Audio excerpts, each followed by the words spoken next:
not going to allow that while you struggle to buy groceries, fill your gas tank, and make your mortgage payment. I've fought to get million-dollar checks out of our elections. I've fought lobbyists who stole from Indian tribes. I've fought crooked deals in the Pentagon. I fought tobacco companies and trial lawyers, drug companies, and union bosses.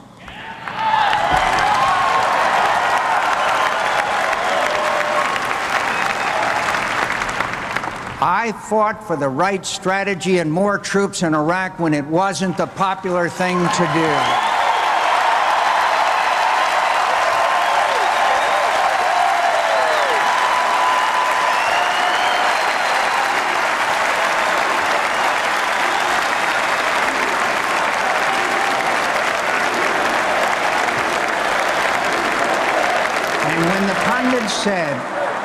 And when the pundits said my campaign was finished, I said I'd rather lose an election than see my country lose a war.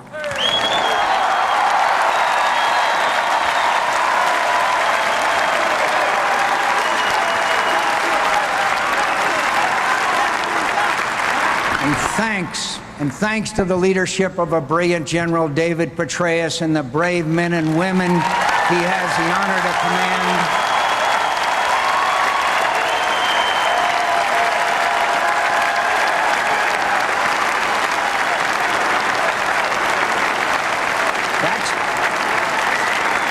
that strategy succeeded, and it rescued us from a defeat that would have demoralized our military, risked a wider war, and threatened the security of all Americans.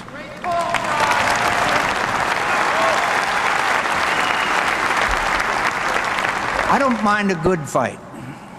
For reasons known only to God, I've had quite a few tough ones in my life, but I learned an important lesson along the way. In the end, it matters less that you can fight. What you fight for is the real test.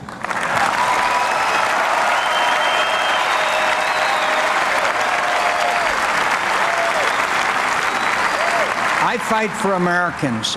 I fight for you. I fight for Bill and Sue Neby from Farmington Hills, Michigan, who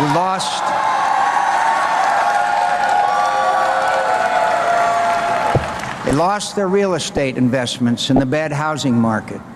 Bill got a temporary job after he was out of work for 7 months. Sue works 3 jobs to help pay the bills. I fight for Jake and Tony Wimmer of Franklin County, Pennsylvania. Jake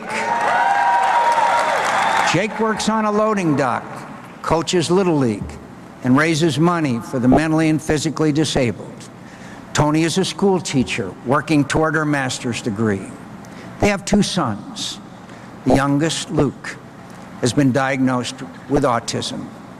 Their lives should matter to the people they elect to office, and they matter to me, and they matter to you.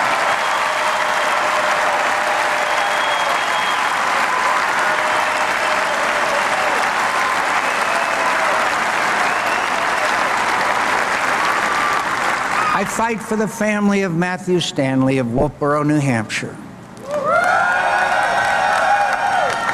Matthew died serving our country in Iraq. I wear his bracelet and think of him every day. I intend to honor their sacrifice by making sure the country their son loved so well and never returned to remains safe from its enemies.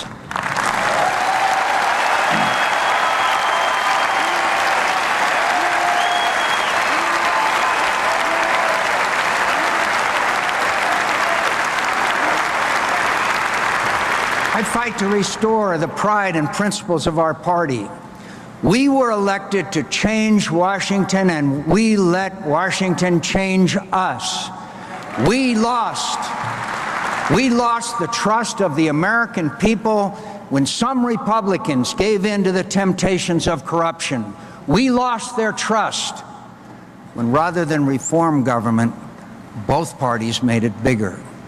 We lost their trust when, instead of freeing ourselves from a dangerous dependence on foreign oil, Both parties and Senator Obama passed another corporate welfare bill for oil companies.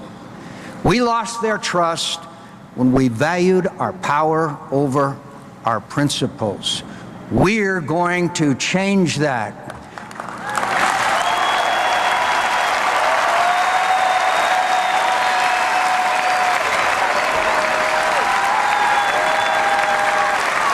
We're going to recover the people's trust by standing up again to the values Americans admire. The party of Lincoln, Roosevelt, and Reagan is going to get back to basics.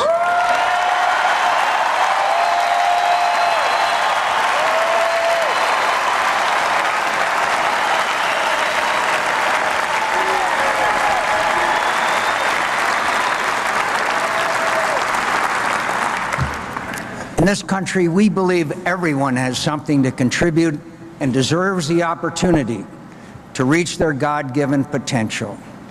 From the boy whose descendants arrived on the Mayflower to the Latina daughter of migrant workers, we're all God's children, and we're all Americans.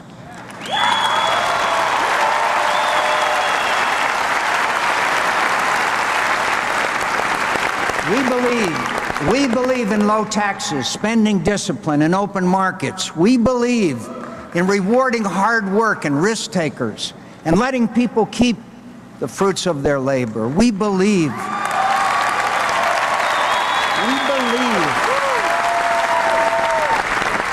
in a strong defense, work, faith, service, a culture of life.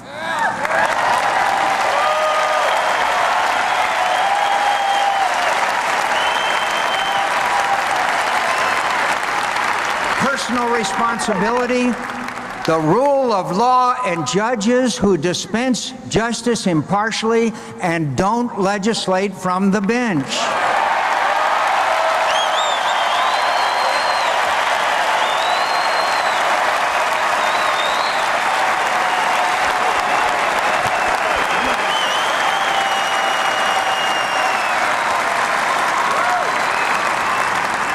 We believe in the values of families, neighborhoods, and communities.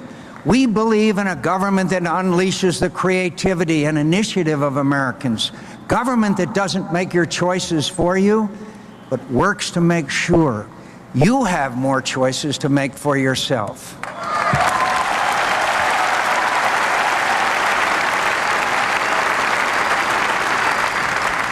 I will keep taxes low and cut them where I can. My opponent will raise them. I will open new markets to our goods and services. My opponent will close them. I will cut government spending. He will increase it.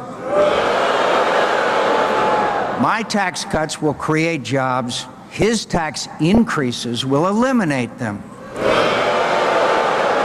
My health care plan will make it easier for more Americans to find and keep good health care insurance. His plan will force small businesses to cut jobs, reduce wages, and force families into a government-run health care system where a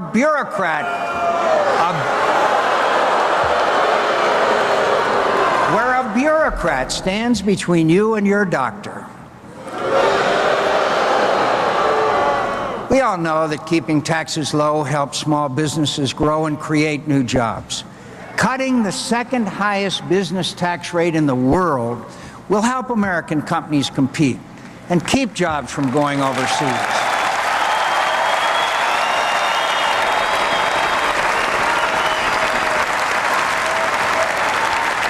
Doubling the child tax exemption from $3,500 to $7,000 will improve the lives of millions of American families.